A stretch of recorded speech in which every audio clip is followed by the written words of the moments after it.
Blessed day to you, all my sports to the bone people. Back at it again with another video. And this one is an interesting one because we are hearing that Roston Chase is set to be appointed as the next West Indies Test captain. Now, cricket commentator slash broadcaster Andrew Mason has been keeping us up to date with the whole West Indies Test captaincy situation. And he has actually sent out something that Roston Chase is set to be named as the next captain.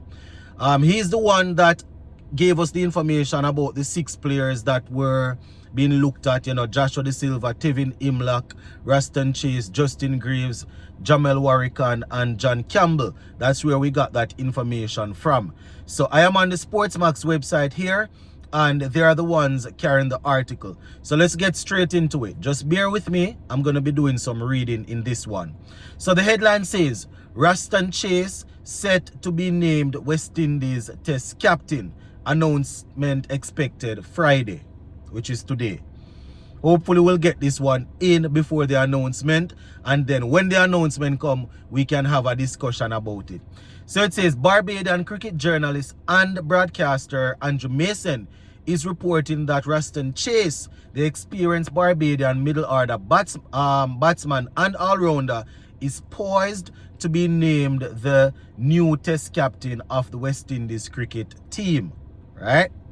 According to Mason, following interviews with several candidates, including Kevin Sinclair, Joshua De Silva, John Campbell, Jamel Warrican, and Justin Greaves, Chase has emerged as the choice of the selection panel. I didn't even remember that Kevin Sinclair was a part of it, right? Selection of the panel. Mason revealed that the board of directors of Cricket West Indies is scheduled to meet on May 16 to ratify the appointment, right? Which is expected to be a formality. A press conference has been scheduled for Friday in Barbados, where the official announcement is expected to be named. Now, Chase, who is 33, made his Test debut in July 2016 against India at in Antigua.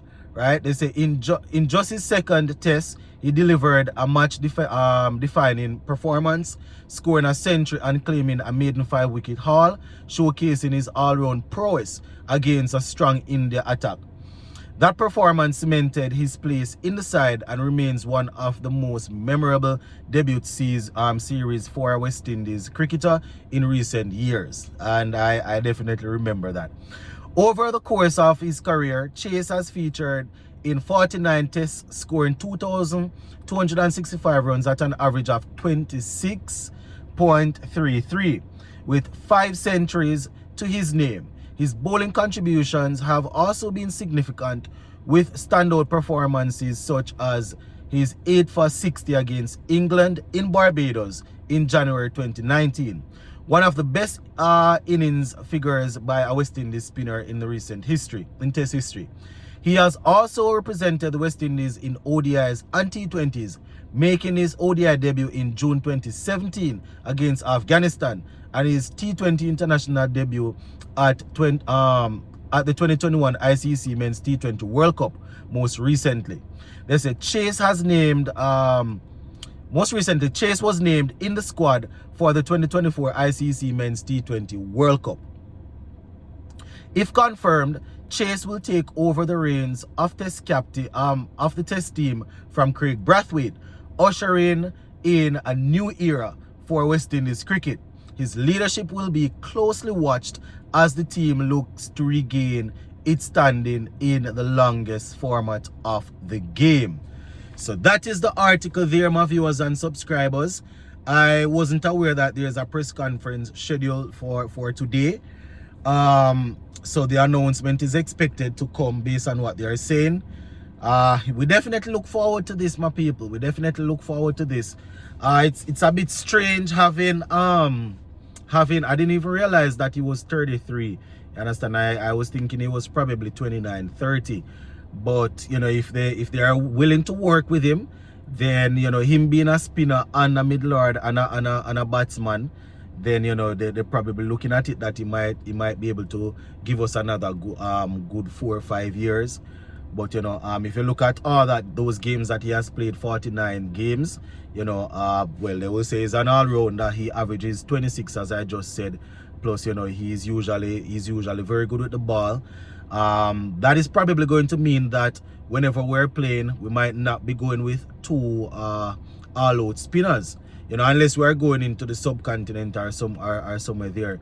Because if we have Chase playing as a captain and all-round, I don't know if there is going to be playing as a specialist batsman or as an all-rounder. So, for example, if he's playing as an all-rounder, we might see where we only have one specialist spinner with Chase doing the rest.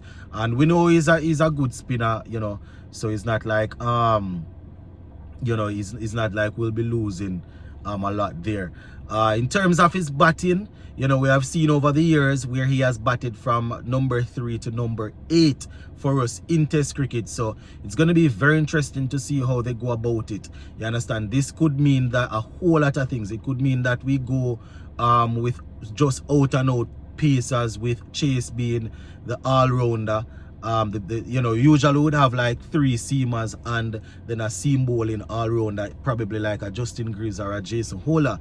Depending on where we're playing, we might see we have 3 out and out seamers now and Chase as that bowling, as that all rounder, and then we have the specialist spinner. And as I said, it depends on where we're playing. If we're playing where it's not a whole lot of spin, we might just go with Chase as that spinner and then 4 seam option. So I know that Darren Sammy is a man that he wants to play his cricket where he has specialist batsmen and specialist bowlers. That is how he has worked since being appointed. Even as T20, as white ball coach, we see where he's looking to give guys specialist roles and not necessarily people coming in and as all-rounders. So it's going to be very interesting, my people. I am hoping that the announcement will come early today. I am trying my best to see if as soon as it drop, I can do a video, so we can hear the feedback. Hopefully, well, this weekend will probably be out of it. I'm going to be extremely busy this weekend. So, hopefully next week or so, early next week, we can do a live show to have a discussion, because we can't have a new captain being appointed and we come on and talk about it a little bit. So yeah, that is pretty much it for now, my viewers and subscribers. It's a wait and see. I doubt I'll get a chance to watch the press conference, so probably I'll be coming out of class or something, to look at it and to see who, the announcement and thing. But as of now, that's the report coming out, and we are going off the information sent out by the credible cricket commentator / broadcaster Andrew Mason. Gonna leave it right there. Big up.